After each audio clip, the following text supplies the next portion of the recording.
Howdy, y'all. It's Scott, and it's time for a good old Camille's Harem rodeo, because we're a writing channel for novice writers, by novice writers. At least it felt like a rodeo in the most recent episode of Shangri Frontier. That's right, our main squeeze Sunraku became a rodeo clown in an arena trying to fight a hopped-up Treant Lich. I'm still wrapping my head around how cool that concept is. A powerful wizard binding their life force with that of a very long-lived tree to gain extra life and time to study their powers. But they lose some of their sanity along the way with it too. I'm not even sure which tree I would choose, because there's so many that would have different effects. I know the show didn't specify what kind of tree, but come on, think about it. For me, it would have to come down to 3 options, all for different reasons. If what I wanted was longevity, then I'd have to pick the bristlecone pine tree. You know, the ones that grows in higher altitudes, and even though there's not much moisture and or nutrients, they live for over 3,000 years. But what if I wanted a different focus? I could become a massive giant being if I chose the absolutely huge sequoia. Lastly, I could go for explosive power and pick the sandbox tree and have built-in seed grenades, which sounds like a Pokemon move if I have to be honest. Where was I?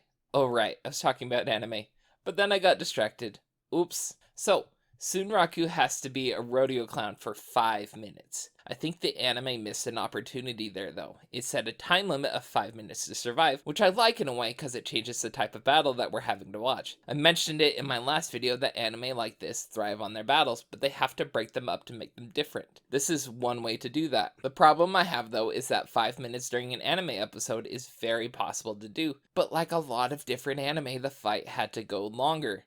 I just think it would have been nice if they actually stuck to that. I get why they did that, as you don't want to have the scenes with the MC's thoughts messing up the actual flow of the battle, which I felt like with this battle it was very important turning point in Sunraku's journey. Sunraku is brought face to face with an impossibility of facing a monster that is made for players over 90 levels higher than him. One that he has no hope of even damaging in the first place. But that's not the point of the battle. The point of the battle is to survive, which isn't easy when you've got wooden tentacles, chains, and a ton of magic spells getting thrown at you. How do you fight that? At one point, our MC almost gives up, thinking he could just die and retry the fight again with a different strategy. I'd understand that, but I also would be kind of unimpressed by it. It becomes a turning point when he decides that he can't just give up and let death come. He's gotta keep going, and he adamantly refuses to give up. He then changes the game and starts acting instead of reacting to his opponent by stealing the Treant Lich's magic staff. In a way, this episode is a fantastic little microcosm of how a character changes throughout a story. They usually react to outside stimuli at the beginning, but based on the character's growth throughout the story, there will be a point where they need to start acting for their own goals. Otherwise, they wouldn't actually be the protagonist of the story. Well, anyways,